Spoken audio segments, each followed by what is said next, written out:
Hello boys and girls, ladies and gentleman, मेरा नाम है दानिश और आप देख रहे हैं टेक्नोलॉजी आइलैंड। और आज इस वीडियो के अंदर मैं आपसे बात करने वाला हूं एक डी रैम एस और डी रैम लेस एस में क्या फ़र्क होता है, आपको क्यों डी रैम लेस एस नहीं लेनी चाहिए और डी रैम एस लेनी चाहिए। मैंने दोनों ही यूज़ कर रखी हैं। मैं आपको बताऊंगा कि डी रैम लेस एस होती क्या हैं। मैं आपको सबसे आसान तरीके से समझाता हूं कि जिस एस में उसकी अपनी खुद की डी रैम होती है उसको डी रैम एस बोलते हैं। लेकिन अब आप लोग ये पूछेंगे कि एक एस को आखिर अपनी एक ऑनबोर्ड मेमोरी की ज़रूरत पड़ क्यों रही है, मतलब उसको क्यों अपनी रैम चाहिए।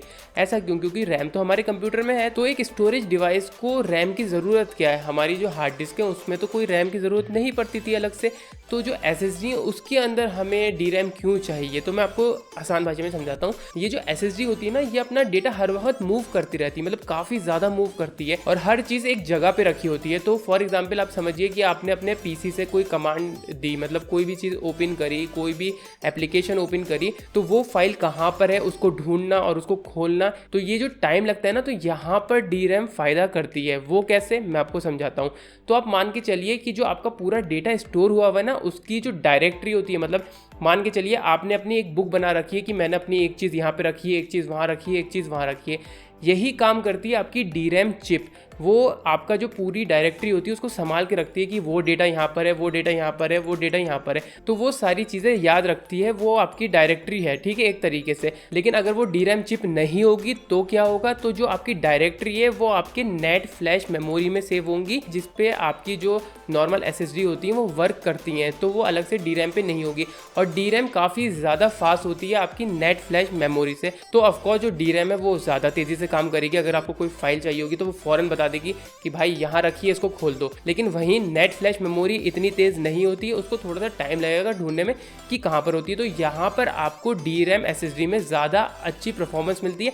और इसी वजह से जो आपकी एस होती हैं, जो बहुत सस्ती होती है, उसमें डी रैम नहीं होती, क्योंकि वो डी रैम हटा देती हैं, तो वहाँ से अपनी कॉस्ट बचा लेती हैं। तो आप समझ गए होंगे कि डी रैम का क्या खेल है। लेकिन अगर डी रैम नहीं होगी तो यही काम करने में जो आपकी नॉर्मल एस है उसको टाइम लग जाएगा। तो मैं आपको यही बताने की कोशिश कर रहा हूँ, जो आपकी डी रैम लेस एस होती हैं वो कम परफॉर्म करेंगी आपकी जो डी रैम के साथ एस आती हैं। क्योंकि मैं आपको फ़र्क बता दिया कि क्या फ़र्क होता है। आपकी पूरी एक डी रैम नहीं होती है, इसी वजह से जो आपकी एस होती हैं वो सस्ती होती हैं। और ये फ़र्क आपको अपनी डे टू डे लाइफ में नहीं पता चलेगा, क्योंकि आप कोई भी फाइल मूव करेंगे वो तेज़ स्पीड से होगी, आप कोई भी गेम खेलेंगे तो वो भी तेज़ लोड होगा, उसकी लोडिंग स्क्रीन तेज़ होगी। लेकिन ये फ़र्क करती है जब आपकी जो छोटी छोटी फाइलें होती हैं ना, बहुत छोटी छोटी फाइलें, वो रीड और राइट होती हैं, वहाँ पर ये चीज़ फ़र्क डालती है।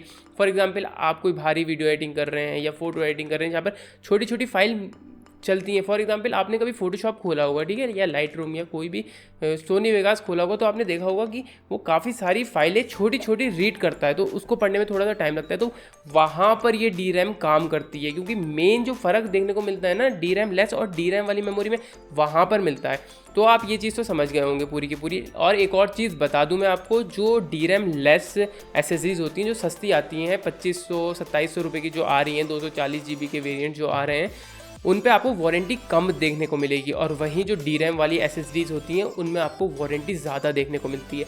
क्यों? क्योंकि जो डी रैम वाली एसेसरीज होती हैं उनकी लाइफ ज़्यादा होती है, तो जो आपकी डी रैम लेस होगी तो उनकी लाइफ कम होगी, तो वो जल्दी मर सकती हैं। और वहीं आपकी डी रैम वाली एसएसडी ज़्यादा लंबी चलेगी और उसमें वारंटी भी ज़्यादा होती है। जैसे मैं यहाँ पर आपको बता दूँ, एग्जाम्पल दे रहा हूँ, मैं कोई ये नहीं बोल रहा हूँ कि आप यही एसएसडी खरीदिए, मेरी फेवरेट है क्रूशल, वो बात अलग है। बस यहाँ पर ये BX500 है, इसके अंदर आपको 3 साल की वारंटी देखने को मिलती है। और ये जो आपकी क्रूशल की MX500 है, इसके अंदर आपको 5 साल की वारंटी देखने को मिलती है। तो आपको वारंटी में भी ज़्यादा मतलब बेनिफिट मिलता है और इसकी लाइफ भी ज़्यादा लंबी होती है। और एक और चीज़ मैंने देखी है, ये मेरा पर्सनल एक्सपीरियंस है, मैं बिल्कुल ये नहीं बोल रहा कि यही चीज़ होती है, लेकिन ये मेरा पर्सनल एक्सपीरियंस है। जब मैंने ये BX500 अपने PC में लगाई थी और जब मैं क्रिस्टल डिस्क से इसे चेक कर रहा था, तो जब भी मैं इसको चेक कर रहा था तो हर बार काफ़ी ज़्यादा फ्लक्चुएशन मुझे देखने को मिल रहा था इस डी रैम लेस SSD के अंदर, मतलब काफ़ी ज़्यादा। कभी एकदम से हो रही थी 500, 510, 520, काफ़ी ज़्यादा हो रही थी, फिर एकदम से गिर जाती थी 420, 430, मतलब काफ़ी ज़्यादा फ्लक्चुएशन दिख रहा था मुझे इस SSD के अंदर।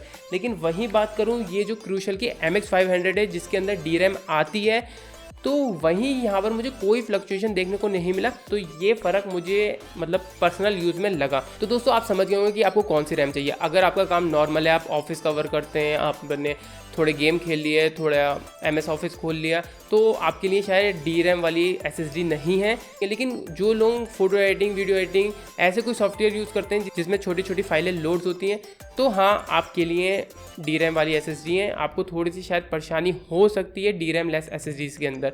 तो उम्मीद है कि आपको समझ में आ गया होगा। और साथ ही में मैंने एक और वीडियो बनाई है, उसका लिंक मैं ऊपर आई बटन पे दे दूंगा, नीचे डिस्क्रिप्शन में दे दूंगा, तो आप वहाँ पर आप जाके चेक कर लेना। वो वीडियो मैंने बनाई है कि आपको क्यों SATA SSD नहीं खरीदनी चाहिए, क्यों आपको NVMe खरीदनी चाहिए उसकी जगह।